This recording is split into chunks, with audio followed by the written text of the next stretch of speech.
நான் பல ஊர்ல பேசும்போது இந்த சிஏஏ சட்டத்துக்காக பேசும்போது பல்லாயிரக்கணக்கான மக்கள் திரண்டிருப்பாங்க. அவங்கள பார்த்து கேட்பேன், இந்த கூட்டத்திலே என்னோடு படித்தவர்கள் யாராவது இருக்கிறீர்களா அப்படின்னு கேட்கும்போது ஒரு 4-5 பேர் வருவாங்க.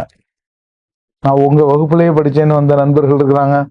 நீங்க விடுதியில படிக்கும்போது நான் இந்த அறையில இருந்து தங்கி படிச்சேன்னு சொல்லி வந்திருக்கிறாங்க. அடுத்து கேட்பேன், இது போல இந்த நாட்டின் பிரதமரால் கேட்க முடியுமா? என்னோடு கல்லூரியில் படித்த நண்பர்கள் யாராவது இருக்கிறீர்களா, இந்த கூட்டத்தில் இருக்கிறீர்களான்னு கேட்க முடியுதா? என்னைக்காவது கேட்டிருக்கிறாரா? கேட்க மாட்டேங்கிறாரு. அப்போ நீங்க இதுக்கெல்லாம் சான்றிதழ் கேட்குறீங்க. அப்போ வக்ஃப் பை யூஸ் இருக்கிறது பல 100 ஆண்டுகள் பயன்பாட்டில் இருக்கக்கூடிய இடம் அது வக்ஃப் இடம் என்று அங்கீகரிக்க வேண்டும் என்று உச்ச நீதிமன்றம் சொல்லியிருக்குது. இப்ப சொல்லியிருக்கு. ஆனா இவர் சட்டம் என்ன கொண்டு வந்தாங்க?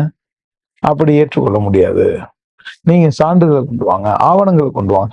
ஆவணம்னு ஆணவமா சொல்லிட்டு இருக்கிறாங்களே தவிர ஆவணம் எங்க இருக்கும்? சிஏஏ சட்டம் கொண்டு வரும்போது மலைவாழ் மக்களுடைய ஆவணம் எங்க இருக்கும்? மலைவாழ் பழங்குடி மக்கள் ஆவணம் வச்சிருப்பாங்களா? பிறந்த தேதி தெரியுமா?